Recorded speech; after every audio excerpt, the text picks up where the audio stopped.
जय हिंद।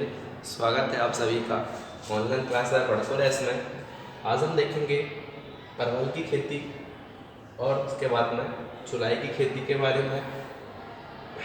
परवल botanical name trichosanthes डायोका।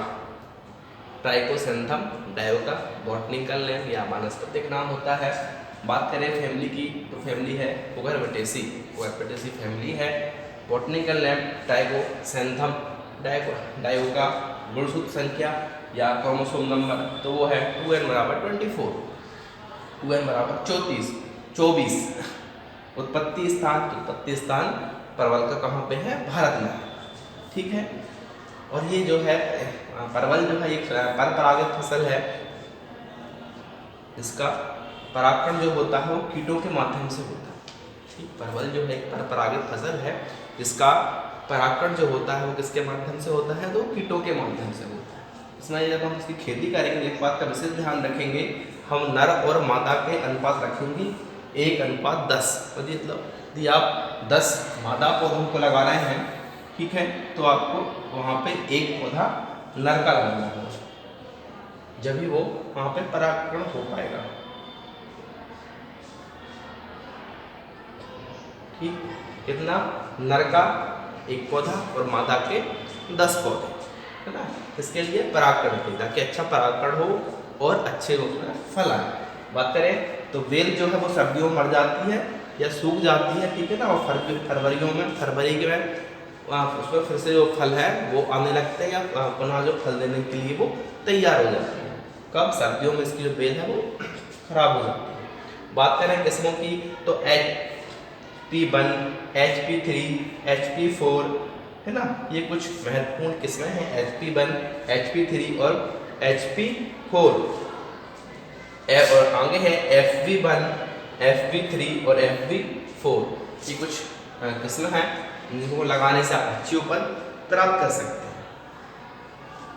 बात करें प्रवर्धन की तो इसके प्रवर्धन के लिए, फैलाव के लिए हमें इसके तने प्रवर्धन जो कैसे होगा? वो होगा कृंतक से या तनों के माध्यम से इसका प्रवर्धन होगा। कितने की आवश्यकता होगी? हमें 2000 से 2500 कृंतक 1 हेक्टेयर के लिए काफ़ी होते हैं। हम इतना में उनको लगा के नए पौधे बना सकते हैं, ठीक है। बात करें उपज की तो उपज हमें रोपाई के लगभग 80 से 90 दिन बाद जो है वो हमें फल इसके मिलना प्रारंभ हो जाते हैं। पहले वर्ष हमें 60 से 80 कुंटल 1 हेक्टेयर में फल प्राप्त होंगे, लेकिन दूसरे वर्ष जो बढ़कर कितने हो जाएंगे 140 से 150 कुंटल प्रति 1 हेक्टेयर हम इसकी उपज ले सकते हैं, ठीक। बात करें आगे अमेरैंथस की तो अमेरैंथस का बॉटनिकल नेम है amaranthus tricolor family amaranthaceae. Botanical name amaranthus tricolor family amaranthaceae. गुणसूत्र संख्या या फिर क्रोमोसोम नंबर वो होते हैं 2n बराबर 34। उत्पत्ति भी इसकी कहाँ पे होती है? तो भारत में इसका उत्पत्ति स्थान मिलेगा आपको बहुत सारी बुकों में। इसका उत्पत्ति स्थान कहाँ पे है? भारत में है, ठीक है। और ये जो है वो कम दिनों की फसल होती है, छोटे दिनों की या कम दिनों की फसल होती है ना। और ये अधिक लोकप्रिय है गृह उद्यान के लिए, सब्जी उद्यान के लिए बहुत उत्तम या अच्छी पहली पसंद मानी गई है लोगों की। और इसकी पत्तियों की बात करें, पत्तियों में विटामिन, प्रोटीन, विटामिन A और C ज़्यादा मात्रा में अच्छा रहता है या अच्छा होता है। बात करें मृदा की तो मृदा हम इसको किसी भी प्रकार की मृदा में उगा सकते हैं, ठीक है। अमेरैंथस को हम किसी भी प्रकार की मृदा में उगा सकते हैं, भले ही उसका pH मान 10 या 10 के आसपास हो, है ना। 10 के आसपास यदि मृदा का pH मान है तो ऐसी भूमि में भी हम अमेरैंथस की जो है वो खेती कर सकते हैं, है ना। तो ज़्यादा वो मैटर नहीं करता इसमें कि कौन सी मृदा है या कैसी मृदा है ना। सभी प्रकार की भूमि की खेती हम कर सकते हैं। बात करें किस्मों की, वैरायटी पूसा किरण, पूसा क्रांति, को1, को2 और को3 ना, ये प्रमुख किस्में हैं।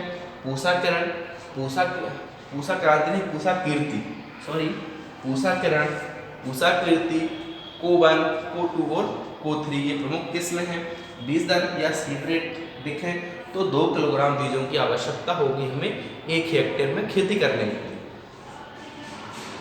कटाई, तो कटाई का करेंगे इसकी हार्वेस्टिंग, बुवाई के 25 से 30 दिन बाद हम इसकी कटाई कर सकते हैं, ठीक है। और ऐसा हमें लगातार 6 से 8 दिनों के अंदर पर इसकी हम निरंतर कटाई करते रहेंगे। उपज कितनी प्राप्त होगी, तो उपज हमें इससे 60 से 70 क्विंटल जो है वो हरी पत्तियाँ प्राप्त हो जाएंगी। कितनी, 60 से 70 क्विंटल 1 हेक्टेयर में हरी पत्तियाँ आप प्राप्त कर सकते हैं। तो ये बात हुई अमेरैंथस की और परवल की। धन्यवाद।